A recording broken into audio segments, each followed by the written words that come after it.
So, roughly around a year ago, there was this meme where a bunch of characters from different franchises danced to the California Girls song. And honestly, it's a pretty cool meme. So much so that I memorized the whole damn dance. However, there was one version of this dance that stood out to me. And that was the Mutsuki Asagi version of the dance. I mean, I had so many questions about it. Who is she? What game is she from? Why are there so many crying emojis in the comments section? And why is it when I search her up on Google? There's so much. So after I was finished with production on Your Average Day as Disney H1.5, which is an original YouTube interactive series that I made, which I highly recommend you watch, I decided to download the game to answer all my questions.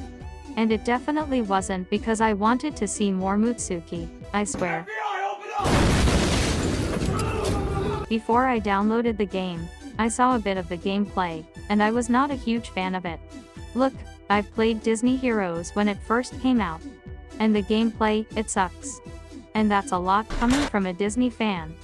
I still regret naming myself Disney H, by the way, like what was my child brain thinking back in 2018.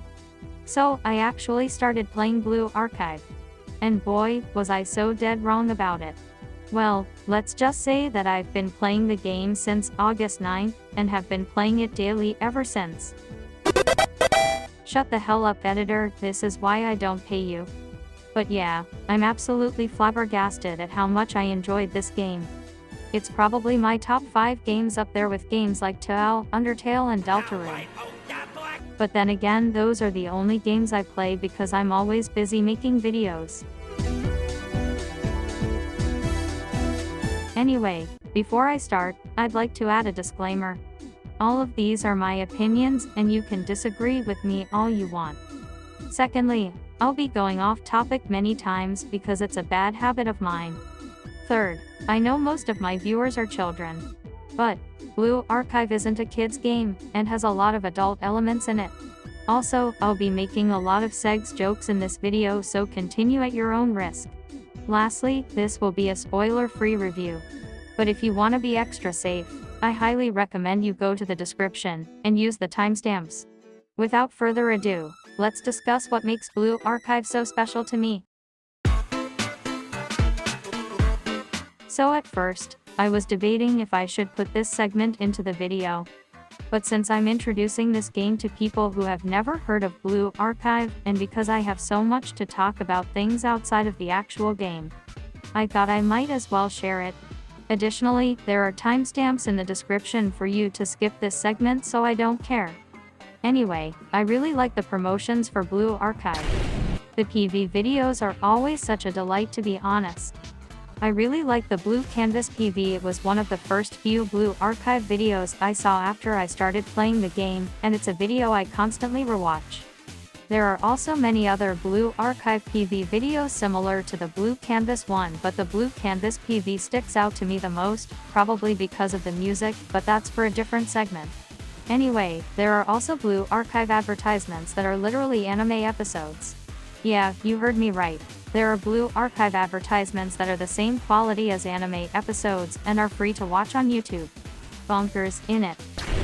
There was a shopping episode which was pretty cool, but I haven't watched it in a while because it really wasn't anything special to me when I first watched it. Update, I did, and it's still nothing to shout about. I guess the cameos are better since I know more students than I did the first time I watched the video.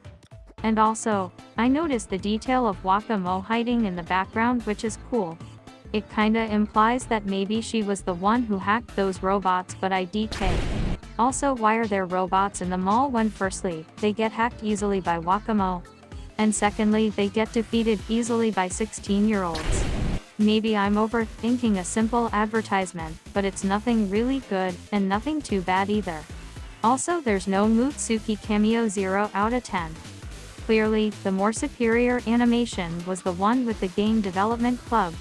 Basically, the story is about Momoi getting hit so hard by a ball that she gets reborn to another dimension where she fights Wakamo in an epic battle and says it's Momoi time, and Momoi's all over the place. I'm not gonna spoil anything, but her sister dies, Garu dies, Pororo dies, Uncle Ben dies, Superman flies, Yuka ties, Puss's eyes, Robbie's disguise, Oriole's pies, potato fries, retold lies, background implies, last goodbyes, love live arise, anime I despise, the fandom cries and element of surprise! Yes, I know, I'm one of the rappers of all time. But yeah, I really enjoyed the game development department animation way more than the shopping animation. For the shopping animation, you can clearly tell that it's trying to promote the new summer outfits.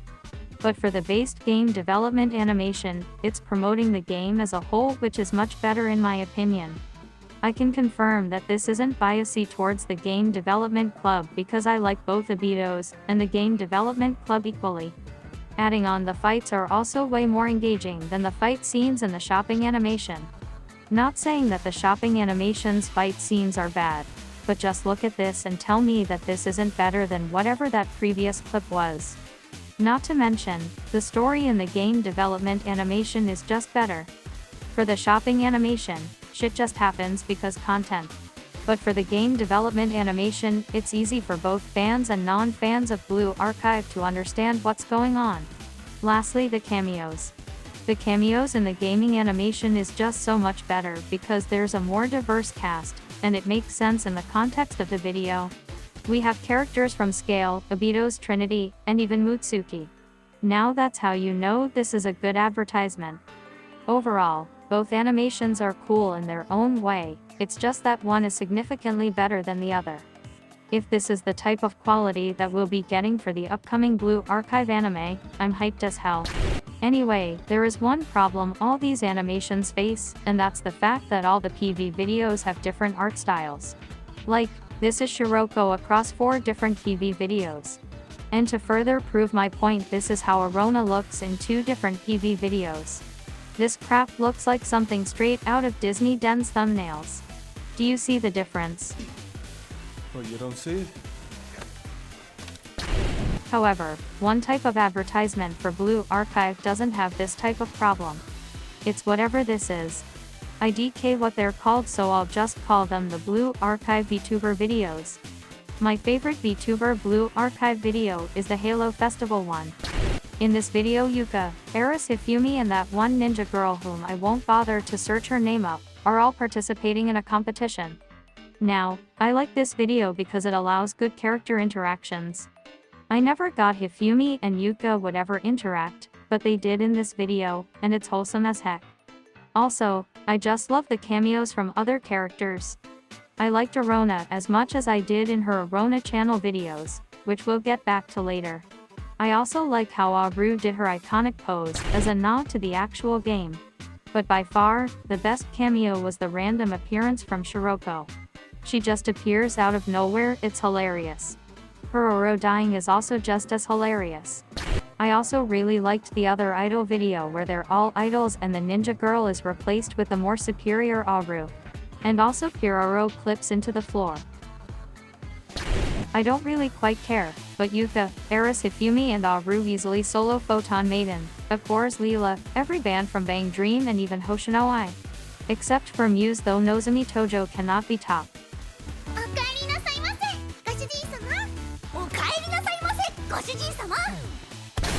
Also, I kinda forgot to talk about RC, who is an official VTuber for Blue Archive. She's really entertaining and nice to watch. I really hope that if there's a dub for Blue Archive, she'll be the voice actor for Arona. Speaking of Arona, the first type of these Blue Archive VTuber videos I watched was Arona Channel. Now, Arona Channel is a really cute and adorable short. If you're a Blue Archive fan and haven't watched it yet, I highly recommend giving it a watch during your free time. It's pretty wholesome. The shorts give Arona more personality than in the game in my opinion, which is one of the reasons why I like it.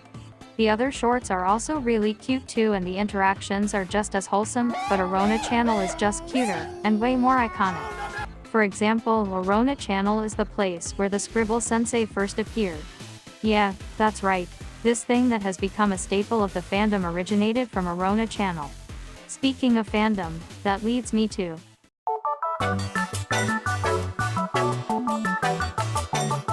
yeah, I know, I shouldn't be talking about the fandom in a review video. But I can't help myself! The Blue Archive fandom is one of the wildest fandoms I've ever seen. People are literally terrified of the Blue Archive fandom, and for good reason. Usually, I don't like to talk about fandoms in review videos, they're more of their own thing. But the fandom really adds to the whole game in my opinion. I really adore the Blue Archive fandom so much that I've been trying to catch their attention with Blue Archive edits, and my last hope is this review video. One of the wildest parts of the fandom is how horny they are. Like, these guys put the Genshin fandom to shame when it comes to degeneracy. Searching up a Blue Archive character's name on Google will lead you to some questionable art. Like, no cap, this is the horniest fandom I've ever seen. It's hilarious because Blue Archive fans totally ignore the existence of No Nut November. Not to mention, the fandom is also one of the funniest fandoms I've ever seen. Like, literally someone made a whole analysis video on who is the stinkiest Blue Archive character, and it's amazing. One of my favorite degenerates from the Blue Archive community is It's a Coon. Now, It's a Coon does these really cute and funny analysis videos on Blue Archive characters, and I highly recommend watching them if you want a sense of how the fandom's like. Also, the Reddit and Discord servers for Blue Archive are pretty horny as well. I also wanted to mention Toki Botan. Their AI videos are cute and funny. Some of them even inspired my Undertale sprite animations, so shout out to them. I remember the first time I saw their video where they made Eris sing Goodbye for Now. That shit left me all teared up. But definitely the most talented people in the fandom are the animators. One of my favorite Blue Archive animators is Blue Sekshi. Blue Sekshi is a well-known and respected animator in the Blue Archive community, and for good reason. They make some really cute and funny videos, and some of them have made it to my videos better than free promo playlists. Speaking of the playlist, there are so many other Blue Archive related videos in there, and most of them are from the fandom. One of the more underrated Blue Archive animators is Big Belly Bear 1907. Their animations, in my humble opinion, have amazing and heartwarming stories that give the characters in the game more personality.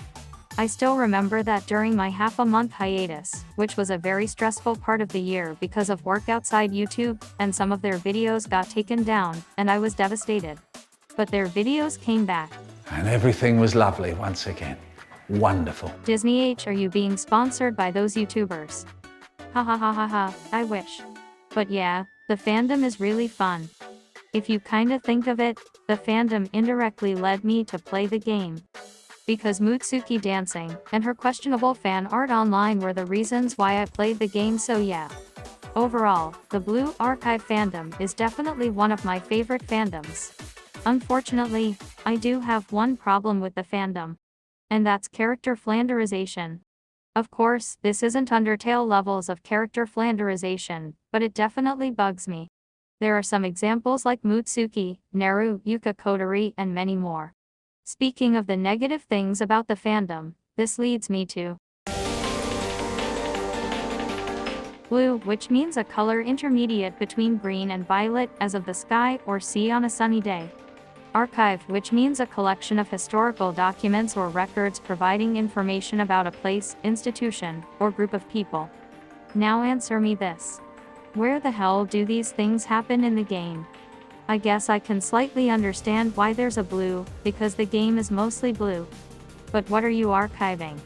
I know I'm pretty new to the game, but it's been 4 months and it shouldn't take me this long to figure out why it's called Blue Archive. And you know what? This is a very common problem in the game. Many things don't make sense in the grand scheme of things. Why is Shiroko the poster girl of Blue Archive?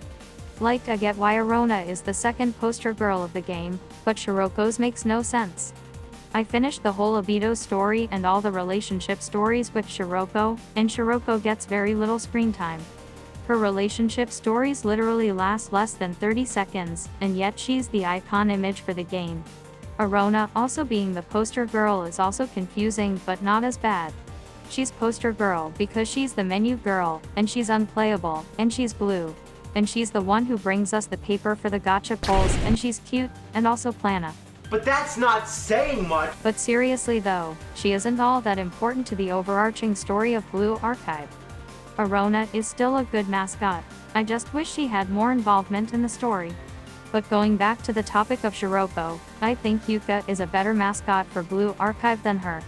Yuka is one of the characters that players will likely get upon their first pull. She also plays an important role in Clockwork Flower Pavan. She's a well-liked character in the fandom. Her 2LD is literally in her first relationship story. She also has bigger. I'm sure Shiroko may have a bigger role to play in later parts of the story. But as of now, after 4 months of playing the game, she doesn't feel like a main character. Especially in a game filled with a bunch of different and unique characters. And it's not only the whole poster girl shenanigans that's confusing, the whole story is confusing. The lore is super confusing. If someone went up to me and asked me the basic plot for Blue Archive, I wouldn't have any idea what to tell that guy. The story is so all over the place, and is not fleshed out well enough. I guess you could say that my dyslexia causes me to not read the subtitles properly, and get the whole story mixed up. But here's the thing. I watch subs for animes and I can understand them perfectly fine. Not to mention, I can read the subtitles in Blue Archive at my own time and own pace, unlike animes. Hell, that's literally what I do. Sometimes, I go back and check the dialogue to make sure what I was reading wasn't my mind doing a little trolling on me. Maybe it's because I'm new to the game and everything might all click once I finish the whole story. That's a fair argument. But what's not a fair argument is how some actions don't seem logical, as if they were made to make the scene more intense. For example, in Clockwork Flower Pavan, why did the game development department go through all the trouble of fighting the CNC, destroying school property, hacking school systems, risk getting suspended just to know how to make the perfect game? I guess it shows the game development department's determination and bond, but that's not a good enough reason. And PS sorry if I got the story wrong, I can't understand it. Also for the Obito story, why did Hoshino bother to sign the contract if she also needed Sensei to sign the contract in order for the deal to work? Did she forget to read the bottom page or something? That's pretty stupid coming from a girl whom Hina claims to be powerful and smart. There's way more, but those are the 2 plot holes I can find for now. Now, you may be thinking, but a game isn't a game for its story, it's a game for its gameplay. You are correct, sir. The gameplay is just as all over the place as the story is. The gameplay mechanics are very complicated for me to understand. I always feel like I'm not playing the game right, and I'm not leveling my characters the right way. I get that Arona does give instructions on how the gameplay works, but I barely understand anything she said. Plus, there's this one guy I know who skipped all of Arona's dialogue for the tutorials, and I recently started doing the same thing. Anyway, some might argue that I'm new to the mechanics because I've only played the game for 4 months. Okay, without any tutorials and a lack of gaming background, it took me roughly 2 pacifist playthroughs of Undertale to fully understand the game mechanics. And 2 pacifist playthroughs are less than a month. And 4 months into playing Undertale, and I already know hit Undyne the Undying. But 4 months into playing Blue Archive and I'm struggling with tactical challenges, bounties, commissions and total assaults. Basically everything that's not the actual missions. And here's a big issue with the game, the title screen takes too long to load. I swear, on average the game takes 1 minute to load. I remember the first time I played the game and the loading was bugging me so much that I played the game the next day instead. And sometimes when the game is updating, it can take up to 10 to 30 minutes to load the game. One time, there was a huge update, and the whole process took 30 minutes before I could even enter the game. Sometimes the game won't have mercy on you. If you have a bad connection and the game disconnects, the game will send you all the way back to the loading screen. And you know what's the worst thing that could happen to you with this long-ass loading screen? When the game finishes loading, and then it tells you that the server is under maintenance, and then it closes the app for you. Shit happened to me multiple times. Also sometimes this game can get super laggy, and it makes Spider-Verse look like that one lowly dance animation. Speaking of the visuals, the L2D stuff kinda confuses me. Remember Haruka? When I first got Haruka's L2D, she didn't have any voice lines in it. But then I got her New Year outfit version. And she has a whole as monologue. Why did the developers choose to give dialogue to New Year Haruka, which is a super rare character, and not the normal Haruka, which is way easier to obtain? On the topic of events, the art styles of the characters change when the event changes. This is how normal Momoi looks like. And this is how made Momoi looks like. You can clearly tell that more detail was placed into normal Momoi. And that's not the worst one. This is how normal Chinatsu looks like. And this is how Hot Spring Chinatsu looks like. The hair color is super different, I couldn't even tell they were the same character. At this rate, I might as well call Kisaki and Shun the same character. Also, the translation sucks sometimes. Maybe that's why I can't understand the story. But on the bright side, the game acknowledges that it has translation issues and wants to improve. You know what? I respect that. I guess that's one thing I really like about Blue Archive. The developers really care about the game and are some of the most passionate game developers I've ever seen. Oh well, this isn't the segment to talk about the good things, let's move on to. First, let's talk about the story. I'll start with the Blue Archive event stories. Now, the Blue Archive event stories are some of my favorite things in the game. This is because these stories were short, sweet, straight to the point, and had a specific theme it wanted to focus on. These event stories really add to the Blue Archive experience. I finished the stories of 4 events. My favorite one was the Clumsy Sister and the Magician of the Old Library. I liked meeting all the different characters while trying to fix the book. And then the climax where all the characters we met help us fight. Actually, yeah, I think this is the reason why this is my favorite event story. The climax was just so exciting. It was my first event story, and I'm glad it was. My second favorite event was Alabaster Calling Card, better known as the maid event. This is the second best because it had Bunny Suit Toki 10 out of 10. But all seriousness though, this story really strengthens the bond between the game development club. I also really liked seeing Toki bond with the game development department. The scene where Eris hugs her is so wholesome. My third favorite event is the Problem Solver 68 New Year event. This may be the weakest depiction of the problem solvers, but there's still a charm to it. Obito's helping them is also cool. Overall, the story wasn't all that good. The twists never really surprised me, to be honest, but it's still a good time nonetheless. I especially like the ending where Sensei and the problem solvers make their New Year wishes. That brought a smile to my face. The story may have been really mid and a mess, but the interactions between the Problem Solver 68 members fixes every complaint. You really can't do anything wrong with Problem Solver 68. Have I mentioned how much I love Problem Solver 68? Last but not least, my fourth favorite event story, the After School Sweet Club story. It's still a good time but has the weakest story in my opinion. Everything feels all over the place. However, Kazusa goes through a very meaningful character arc in this one in my opinion. Something similar to what Kazusa went through happened to me a month ago, so her arc really felt like as if it was trying to empathize with my situation. Also Reisa is just really cute too. One thing all these event stories have are memorable and good endings. All of these endings make me feel like I accomplished something when in reality, I've just been staring at my phone. Anyway, y'all probably don't care about my thoughts on the event stories, y'all wanna know what I think about the main story. As of I'm writing this video, I finished the whole Obito story. I'm halfway through Clockwork Flower Pavan, and I just started Eden Treaty.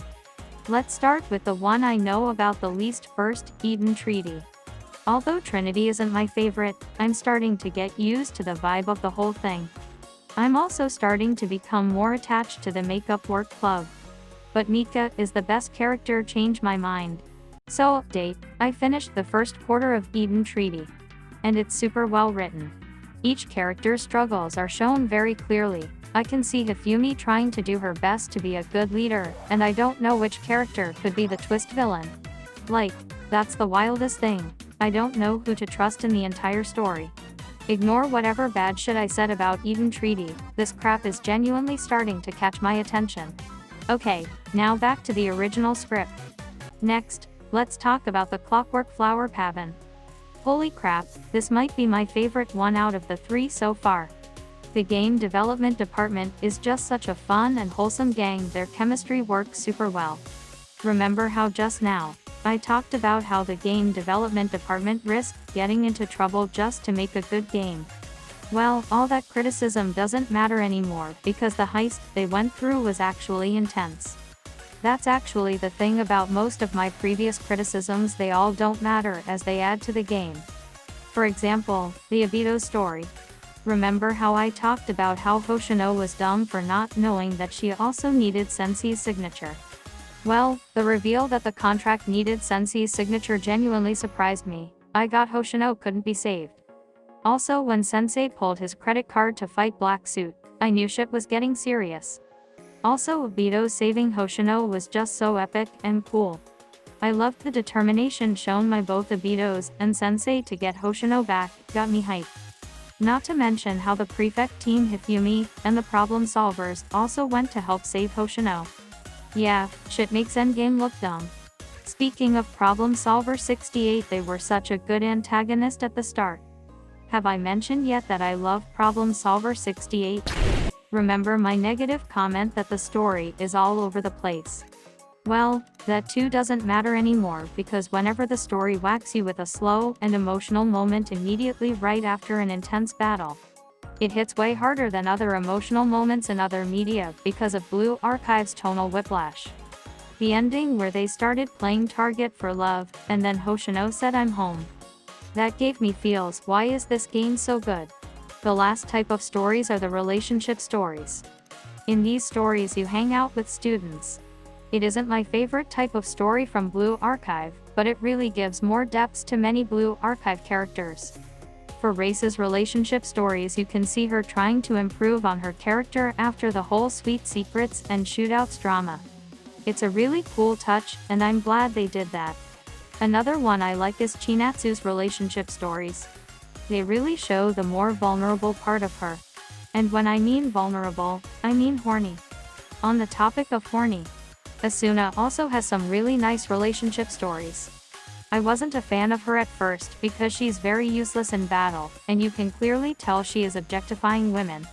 But her relationship stories got me all hard and shit, and now she's one of the waifus of the century. My favorite part of these relationship stories is how we see the more open or vulnerable side of the students. It was hilarious to see a more relaxed Toki contrasting to the serious and skilled Toki we see in the main story and events.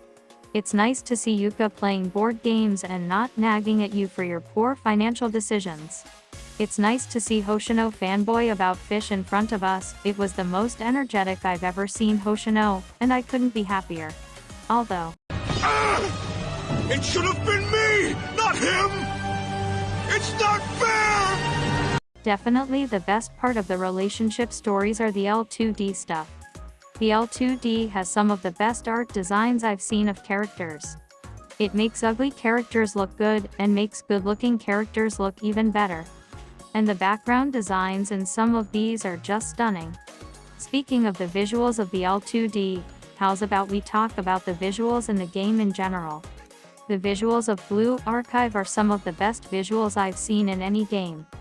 Scratch that, the visuals in Blue Archive are some of the best I've seen in any media. The character designs are amazing, all of them are unique and pretty. You know the saying that if you recognize a character by their silhouettes, it's good character design. Well, the game has a lot of silhouettes of different characters, and each time I see one, I immediately know who it is. Hell, even the background characters are well designed.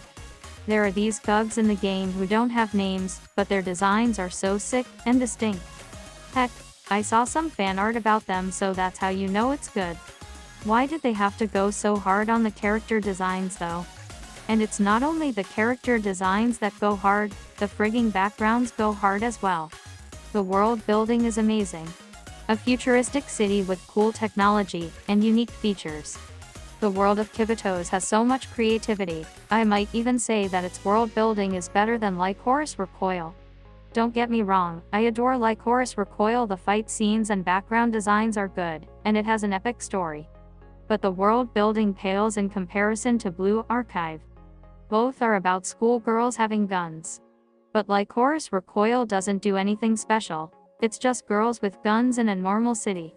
However, in Blue Archive, Kibitos has these gun vending machines, trash bins to dispose of gunpowder and bullets, and halos that protect you from bullets, bombs and other weapons. Man, I would love to live in Kibitos. It's rare for me to say that I'd like to live in a fictional universe, but Blue Archive is an exception. I know I'd probably get shot multiple times there, but I don't care. Every part of Kibitos is just so beautiful. From the desert to the forest to the snowy area, and especially the city, I just feel like I can't get enough of Blue Archive's world. Remember my complaint that the loading screen takes too long to load? Well, that too doesn't matter anymore because the loading screen allows us to see these beautiful artworks from the game. Speaking of beautiful, one of the things that many people agree on is that the music for the game goes hard. I remember the first time I played the game and I heard Constant Moderato, which is the BGM you're hearing right now. Yeah, that shit made me go, oh crap, this game is gonna be real good. I really love the electronic style of music that Blue Archive has, it's charming and very soothing. If you've listened to the soundtrack, you know exactly what I mean. Now, you might want to hear my thoughts on the popular Blue Archive song, Unwelcome School. I think that it's the Blue Archive version of Megalovania. And by that, I mean it's pretty overrated. And by that, I also mean that it's the magnum opus of the game. There's no denying how much Unwelcome School impacted Blue Archive. Some people I know, who know absolutely nothing about the game, they all like Unwelcome School, and think it's a bop. And yeah, they're certainly right. Although it does get a bit old once you listen to it a million times, just slap some extra percussions and it'll be a timeless banger. Unwelcome School is mostly played whenever Problem Solver 68 is on screen, and it fits them perfectly.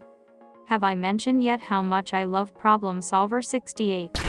Anyway, I really don't need to talk about how much the soundtrack slaps, just listen to it, and you'll get what I mean. What I really want to discuss is the Blue Archive songs with lyrics. One of my favorite Blue Archive songs is Blue Canvas. I can't play it because the last time I did, I got a copy strike, but it's a certified banger. I wish many more people would talk about Blue Canvas, it fits the game so well. The instrumental part at the beginning is definitely my favorite part of the song, and it never gets old. Next, there is Clear Morning. Although it isn't my favorite, it's a really solid song. The instruments are really strong for this one. I especially like the Harry High remix for this song, it gives way more life to the instrumentals. Third, we have La La Run. This is by far the most underrated Blue Archive song with lyrics. I'm shocked that I don't see anyone talk about it, it's an absolute banger. It just has so much life to it, you gotta listen to it. And last but not least, Target for Love. Target for Love is the main theme for Blue Archive, and it's really fitting. It's a spectacular song, it's hard to say anything bad about it.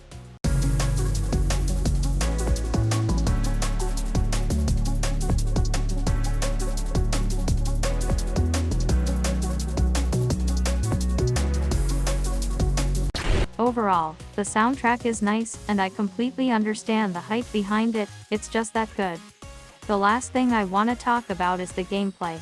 Remember how I said that the gameplay was too complicated for me to understand? Well, by having one of the most complex gameplay mechanics, Blue Archive also has the most unique gameplay I've ever seen. Just the concept of a gacha, mixed with a dating sim, mixed with a hard mode, mixed with an interesting story is so good. On the topic of the gacha, many people say that the gacha is pretty rigged. However, I feel like the gacha system is fair, and I actually got New Year Haruka and Reisa on my first pull, which shocked me. Also, I eventually got my bunny suit Toki in less than 10 attempts, so I don't really find it all that rigged. What I really wanted to say though, is how this gameplay just works for me. The game isn't insanely difficult like Tao, or tedious like Undertale. It's also not too simple like Yun Nikki or Doki Doki Literature Club. It has a perfect mix of easiness and difficulty that makes it just right for me. And if I feel like I want a good challenge, I could always try the bounties, which are hard as hell. I don't know how to describe it. I'm shocked at how much I enjoy Blue Archive's gameplay, I can't get enough of it. But yeah, a cool story, stunning visuals, amazing soundtrack, a unique gameplay. It seems like I've already convinced you to play the game, and I should wrap up my review here. Except no, that's unrealistic and absurd. We haven't talked about the best part of the game. Let's talk about. I can't stress enough how much I love the characters of Blue Archive. None of them are bad. They all range from average at worst and top 10 best fictional characters at best. It's pretty insane. Not even a good anime like Spy X Family has characters that are all likable. Controversial opinion, but I despise Anya with a passion. She's a big dumb, annoying child and the cause of every misunderstanding in the anime. But Blue Archive thankfully has no characters that are like that. They are all likable in their own way. I'm just gonna state some characters that I really like. This may take a while. And sorry if I don't mention your favorite character, it's probably either because I don't know them too well or I don't have much to talk about them. Starting with the main character Shiroko. Remember how I said that Shiroko makes no sense being the poster girl? Well, that also doesn't matter to me because Shiroko is not only adorable, but she's also wild. Like, have you ever seen any media make an unhinged character their mascot? Shiroko's hobby is literally robbing banks. Yeah, that's definitely something Mickey Mouse would do. But I guess he kinda does run a corporation that takes lots of money from us, but let's not worry about that. Shiroko is an example of the game taking risks, and I respect that. Speaking of Shiroko, it's a good time to talk about the rest of the members from Abitos. Hoshino is literally the Blue Archive version of Sans. They're both lazy. They are both secretly overpowered.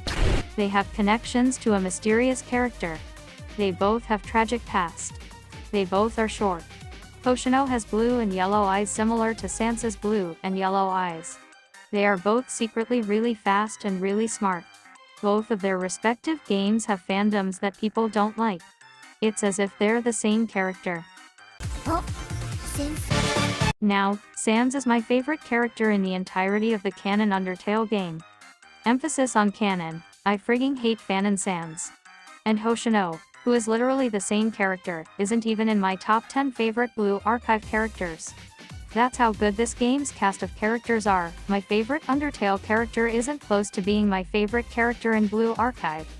Granted, Sans is more well-written, funnier, and way more mysterious, but they have the same characteristics, so it's pretty darn close. I'd also like to mention that I read all of Hoshino's dialogue in Sans's voice. The next character of Abitos is Ayane. She's not only really useful in battle in terms of healing, but she's one of the best nerd representations I've ever seen. Nerd stereotypes in media suck, so it's refreshing to have a nerd stereotype that's actually likable. Same thing applies to Kotori. Similarly, Sirika is good representation of Cinderies. Now, I don't really like Cinderies. They can be super annoying like that girl from Toradora. It's only rare instances where a Tsundere is actually good, like Maki or Natsuki. Thankfully, Sirika falls into the category of likable Tsunderes. Her dog boss is also very charming and memorable. I wish he has a good life. The last member of Abitos is Nanomi. Now, I have a certain bias towards Nanomi because Nanomi is a rip-off of both Nozomi and the Heavy. I like the Heavy because the Heavy is from TF2 and TF2 is goated. And do I even need to start on Nozomi Tojo? My channel profile picture is literally her. Not only are Nanomi and Nozomi's names similar, but they also look pretty goddamn similar. Of course Nanomi isn't as likable as our Lord and Savior Nozomi Tojo, but she also has some charm. Overall, Abitos is pretty fun and I love their interactions. You know who else is fun? The game development department. Momoi has no reason being as likable as she is. She's meant to be the annoying comedic relief who whines a lot, and no one likes that. But she surprisingly works very well, and she's one of my favorites. She just brings so much energy and life in the story. I also like this one line of dialogue from her. It's too cute. It reminds me of that one time I went to a bar and a baby started crying, except in Momoi's case, it wasn't annoying. Why did you need to know that info, IDK? Anyway, we can't talk about Momoi without mentioning Midori. Midori is very likable, and I can't say anything bad about her. I especially like her facial expressions, they are way better than Momoi's. And overall, Midori and Momoi's sibling relationship is very realistic and believable. You can tell that they care for each other, but they also treat each other like shit sometimes, like real siblings. At least it's way better than some animes that don't know how real siblings act. Anyway, next member is Yuzu. I really like Yuzu, she's charming, she's cute, and the forehead is iconic. She's like the red and gamer version of the shop girl. Eris is also really cute too. Everything she does is just adorable. I like how in her relationship stories, she literally calls the player useless in battle. That's hilarious. The thing that really stands out about Eris to me is that this image of Eris crying breaks me every time. Sometimes the scene isn't even sad, just an image of a crying Eris would make me emotional. Safe to say, every member of the game development department is cute. But you know who else is cuter? Arona. Hands down, Arona is the most adorable character in the entirety of Blue Archive. I like how in the game, she's the only character who will say your name, it's such a delight. Her wholesome energy really comes from her Arona channel vids, which I already covered just now. But yeah, Arona is the cutest. Speaking of cute, we have other cute characters, so let's just speedrun them. Cherino is not only cute, but she's actually a good representation of dictatorship. The fact Blue Archive has a character whose whole existence is to make fun of dictators just goes to show how much this game likes to take risks. Another cute character is Saya. If I'm not wrong, she's my first 3-star character. Her relationship stories are cute and funny. And I like this rat character. Speaking of my first characters and cute, my first healers were the Remedial Knights. Both Sirena and Hana-A have lots of personality for healers. I like their group story where they do some Scooby-Doo shenanigans. I especially like Sirena, she's really mature. There's also the Hacker Girls, and the Engineer Girls, they're pretty cute too. Every member of the Rabbit Squad and Arius is cute, especially Mero and Hiyori respectively. I know absolutely nothing about them, but they're cool. Every member from the Makeup Club is good. Hifumi is good, I like her addiction to Pororo, it gives her more character.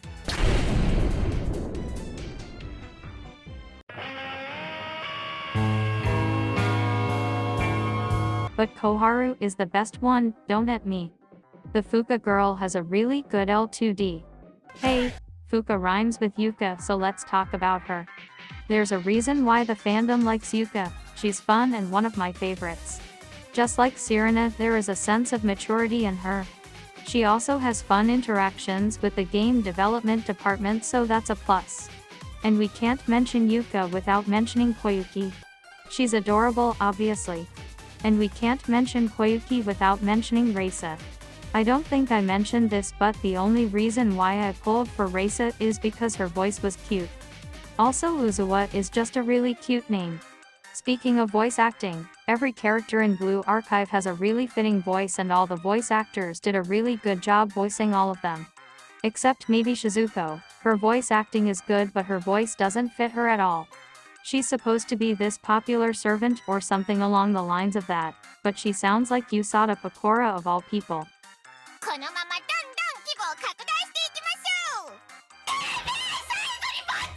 But other than her goofy voice, she's a really solid character. And I have started to unironically like the voice, so that's cool. Anyway, we can't mention Reisa without the Sweet Club members. All of them are pretty likable and charming. Ururi is cute. Yoshimi, just like Sirika, is another good tsundere. I'm shocked with how much I like Natsu, I like how chill she is. And there's Kazusa. I mainly like her because of her arc in Sweet Secrets and Shootouts, so that's cool. The After School Sweets Club also has some of the most hilarious lines in the entirety of Blue Archive. They aren't as charming as the Foreclosure Task Force, but they also aren't as funny as the Game Development Department, but they are entertaining in their own way. And we can't mention the Sweets Club without mentioning Junko. I surprisingly really like Junko for whatever reason. Maybe it's because she has the same name as a really hot Danganronpa character. Or maybe it's because she looks like a hentai protagonist. And wrapping the whole cute character speed run is Hatsune Miku. Yeah, no shit, I like Miku, she's literally on my channel banner between Mutsuki and Puss in Boots. I don't know anything about what Miku does in Blue Archive, but the fact she's in the Blue Archive canon means Asuna is in the same universe as Nozomi Tojo because Miku is also in Love Live. Hey, speaking of Asuna, let's talk about the hot characters of Blue Archive. First, we have Rio. Now, Rio is the antagonist of Clockwork Flower Pavan. Now, I don't know much about her, but she does look like a legitimate villain, and she's also hot. Speaking of villains, Black Suit is such a good textbook example of a villain. So mysterious, threatening, and actually fun to watch. More on the villains, Arius looks legitimately threatening. I too know nothing much about them except for Misaki. I completed all her relationship stories. But look at this shot and tell me it isn't badass. Next villain. The Benevolent Thief is a really fun antagonist. A legitimate threat to our protagonists, funny, and goes through a character arc. Also Wakamo exist, I guess. Now, Nagisa doesn't really count as a villain, I think, but she's one of the scariest characters in the game. There's this sense of power and authority from her that just makes me terrified of her. And ending this villain segment is Miso no Mika. Mika is super cute and amazing. She has a lot of charisma and her villain backstory is also good. Like, I relate to Mika on so many levels. Definitely one of my favorite characters in the game. Since we got all the villains out of the way, let's talk about the other hot characters.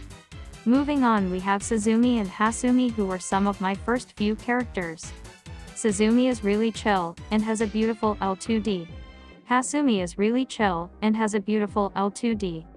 There's also the Prefect team. They're fine. But definitely my favorite member has to be Chinatsu. I was fine with her at first, but then after completing all her relationship stories, she's one of my favorites. Every time Sensei flirts with Chinatsu, it's super adorable. Next there's Nodoka and Shiguri. Nodoka is really sweet and wholesome. But Shigure is the real treat. She makes fun of Russian stereotypes. Also, she's hella drunk. And of course, we can't talk about hot people without talking about the C&C. All of the members in C&C are kinda hot, except for Neru. But Neru is really likable and I have started to grow a liking towards her recently. She's mature and trigger happy, just like Rocket Raccoon, who's my favorite member of Guardians of the Galaxy. All the other members are likable, but the one I really wanna talk about is Asuna.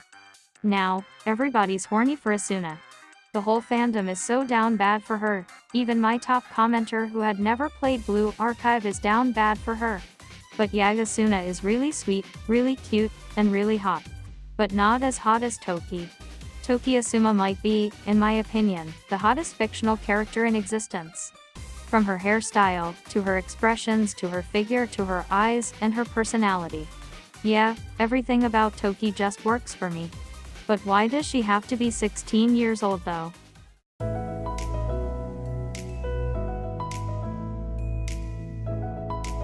But yeah, name me a hotter character than Toki. Nozomi Tojo. Debatable, but Toki is still hotter. Hatsune Miku. Yeah, she wishes to be that hot. Elastigirl. Controversial opinion, but I kinda don't get the hype behind Helen Parr. Jessica Rabbit. Fair point, but I still prefer Toki. No. No. No. Nope. What the hell is wrong with you? But yeah, Toki Asuma is the hottest fictional character, change my mind. On a completely separate note, Megu is also hot. No, literally, she has a flamethrower. And wrapping up this whole segment is Sensei. Now, I've played a few RPG games. However, the character that I play in these RPG games, they don't feel like who I am. Rimu Hakurei isn't anything like me. Madatsuki is definitely not me because she kills herself at the end, and that's not something I do. At least, not as of the time I'm writing this. The MC in Doki Doki Literature Club is a psychopath, so that's totally not me. Frisk and Kreese from Undertale and Deltarune respectively, feel like puppets I control instead of a self-insert. And Steve from Minecraft is too much of a Giga Chad to be me. But Sensei honestly does feel like a self-insert of who I am. He makes mature and rational decisions that feel like something I would do. He's also funny, powerful, and he's the Rizzler. Bro literally rizzed more than 100 girls. I'm just glad this is the guy I play as. Also, I forgot to mention Kisaki. She's cute and funny. But yeah, overall, this game has a really diverse cast of characters and all of them are fun and charming in their own way. I'm sure there's no way it can get better than that. Nah, I'm only kidding. はい、便利屋68。How is this possible? How do you even think of something like this? Almost everyone in the fandom unanimously agrees that Problem Solver 68 is amazing, and they're totally right. These four might be my favorite quadro of all time, and it's not even close. They're up there with Muse as one of the best groups I've seen in media. And if I'm talking about something in the same breath as Muse, that's how you know that shit is good. Every member of Problem Solver 68 is one of my favorite characters from Blue Archive. Hell, Mutsuki Asagi is my favorite character in the game. Have I mentioned how much I love Problem Solver 68? But telling doesn't really do justice to Problem Solver 68. I need to describe what makes every member special. Each member feels relatable, it's pretty wild. Kyoko is the rational thinker of the group. She's also the only character who's canonically not underage, so that's a plus. She joined Problem Solver 68 as the world saw her as a villain because she looked scary. Now, this is a problem I do face in real life. Many people think I look scary because my skin is super white just like Kyoko, and I rarely smile in public just like Kyoko, and many people think I have a super scary stare just like Kyoko. On the outside, Kyoko seems like the most boring member of the Problem Solvers. But, I played through all of Kyoko's relationship stories, and she doesn't seem evil at all. She's actually a really caring and nice person. It's kinda sad to think about it, that Kyoko is a good person, but she ultimately results to being part of an evil organization because society judges her for her looks. It kinda reminds me of Megamind. Overall, a realistic thinker in a group so full of chaos is a really neat touch. If you ever meet me IRL, I'd probably be like Kyoko. The best part is, she is the least interesting member of the Problem Solvers, and yet she has a lot of layers. Yeah, we're just getting started. Next member I want to talk about is Riku Hachima Aru. Now, there is nothing bad to say about Aru. She's just a goofy and likable villain. You know, like the good villains Disney used to make. Aru feels like the naive and cool side of us we all have. There really isn't anything to hate about Aru, she's just a really fun antagonist and a great leader to an excellent team. Third, there's Haruka Yusa. Now, Haruka is the most tragic character in the entirety of Blue Archive. Yes, that includes Mika and Hoshino. She's up there with Asahi Kobe as one of the saddest anime characters of all time. Imagine getting bullied so much that you forget basic morals, and you worship people who treat you just fine. That's really sad. At least every other Blue Archive character wasn't abused to the point where she completely forgot basic manners. I don't care what you say, Haruka must be protected at all costs. There are too many bully victims in media, and they're all super cliché. You know, those types of characters where they are bullied at first, but they get strong and then all the bullies don't bully that guy anymore. However, Haruka takes a really unique take and shows the depressing and dark side of bully victims. Even with the help of Aru and Sensei, Haruka never gets over her trauma. Also, the lack of showing Haruka's backstory really adds to how sad it is. We're never shown a clip of her past, we're just told that she gets bullied, and it's all up to our interpretations of what she went through, and it's absolutely chilling to think about it. Some of her dialogue just feels so painful, and not something an average person would be saying. If any of you bully people IRL, go to hell. Anyway, I got Haruka looked like an average anime girl at first, but after going through all her relationship stories, she's now one of my favorite Blue Archive characters next to Mutsuki. Speaking of Mutsuki, let's talk about her. Mutsuki is my favorite character in Blue Archive. She's also the most breedable one. Listen, You know, I dislike sexual assault as much as the next guy. That's some bad stuff. Rape, boo, don't like it. But She's just so adorable, sneaky, and sly. Before I started playing the game, I was a bit concerned that I would not like Mutsuki since the fandom kept on calling her evil. But she's not that bad. If you want something truly evil, go read the comment section of one of my battle edits videos. But anyway, everything Mutsuki does in Blue Archive is just so brilliant and smart. From the different ways she tricked Sensei to how she single-handedly solved the New Year catastrophe by recording that guy's evil plans and posting it online. No wonder she's part of Problem Solver 68 because she actually solves problems. But I seriously can't get enough of Mutsuki. I can't get enough of Problem Solver 68 in general. Each member feels like a personification of different parts of me. And that's not the best part is how these different elements come together. The Problem Solver 68 members have super entertaining chemistry between each other. We have the idiotic leader, the mastermind, the rational thinker, and the sad one. They all come together to form this hell of a group. I remember the first time I played the Problem Solver 68 group story, and it made me cry tears of joy. I'm not kidding. They literally bombed the place because they were wasting Aru's time. No, really think about it. Problem Solver 68 are pretty much nobodies in the grand scheme of things.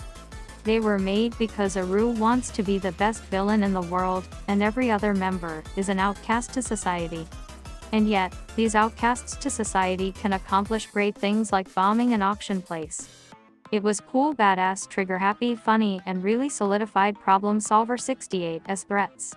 The whole group story was one of the most beautiful things I've ever witnessed because it shows that anybody, no matter how society sees them, can do great things. Problem Solver 68 may think they're useless and can't solve problems in Kibitos, but they solve my depression, and that's all that matters to me. Have I mentioned how much I love Problem Solver 68? Okay, so I talked about promotional materials, the story, the visuals, the music, the gameplay, the characters, and the best quadro of all time. But I think there's one question you all might have. I personally feel like Blue Archive isn't a game that everyone can enjoy. The gameplay and story may be too confusing to some, the music may not be something they'd like, the designs may feel generic, and the characters definitely aren't for everyone. If whatever I said about the game piqued your interests though, I highly recommend giving it a try. Give Blue Archive your time, it only gets better the longer you play it. I suggest maybe playing it for a week or a month. But if you hate Blue Archive because the fandom is too horny for you, I swear you need to get a life. Stop judging media based on the fandom. Like, I know the Saitama fans are toxic and shit, but I still like One Punch Man. Seriously, stop it. Anyway, Blue Archive is targeted to a very specific audience, and it just so happens that I'm one of them. Like, I've shown my friends the really cool padding mechanics, and they're immediately turned off by that.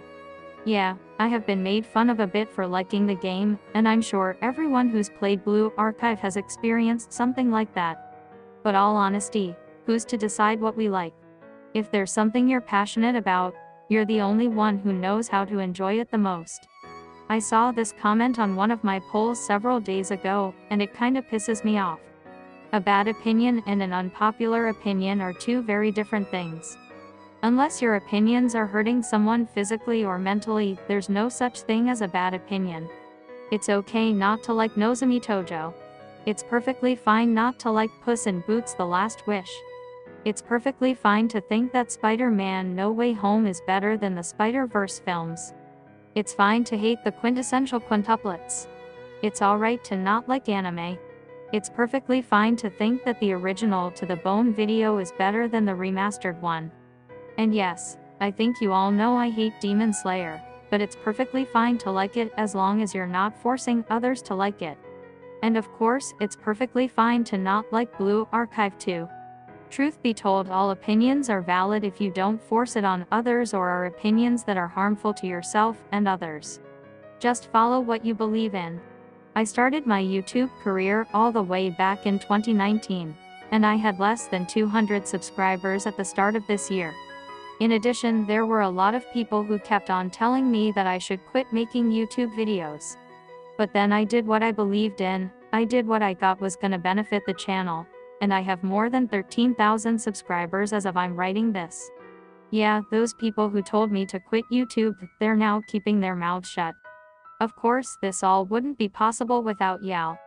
So thanks for never giving up on me. But that's really my suggestion: if you want to get more subscribers, you gotta do what you like doing and respect other people's opinions. That's why I heart everybody's comment, because all of your opinions are valid. Actually, this kinda reminds me of what Sensei says in the game. It doesn't matter what his student thinks, because no matter what, he'll always be on their side and respect their beliefs. Opinions are what makes us humans. Each one of us are unique and different in our own ways, and that's what makes us special. Just because we have a different opinion from others doesn't mean we have a bad opinion. As long as you aren't hurting anyone, you can continue believing in whatever makes you happy. Your opinions matter.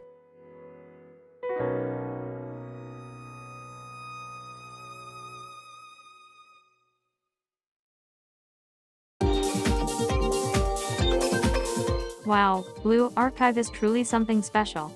You know those people who say there's this really good piece of media that'll leave you a changed person by the end? But almost all the time I watch that specific media, I don't feel that way. I mean, it's a good film, but I'm still the exact same I was before I watched the film.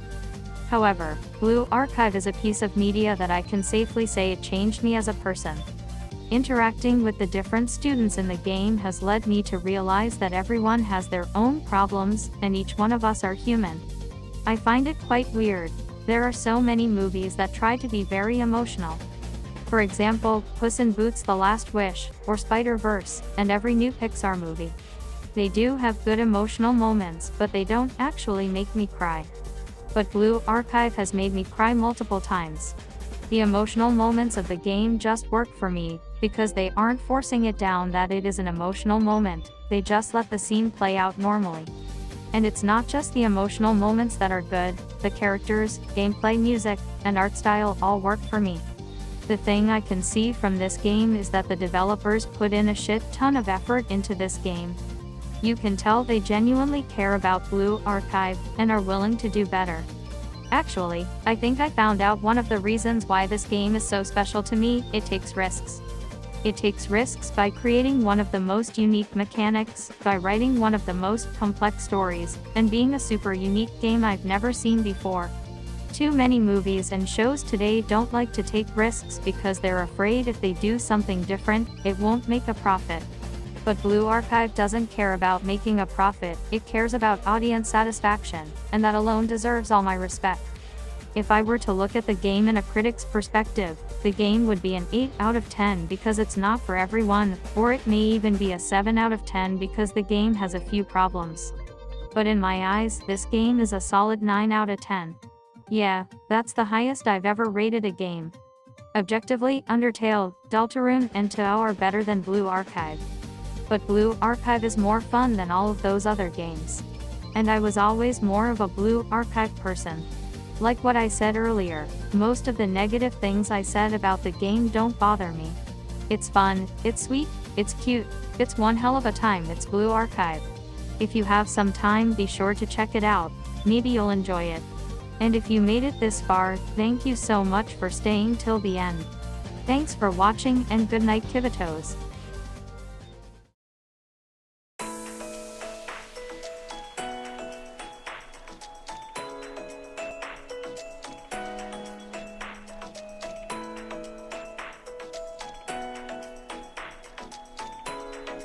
And also, I'm not sponsored by Blue Archive.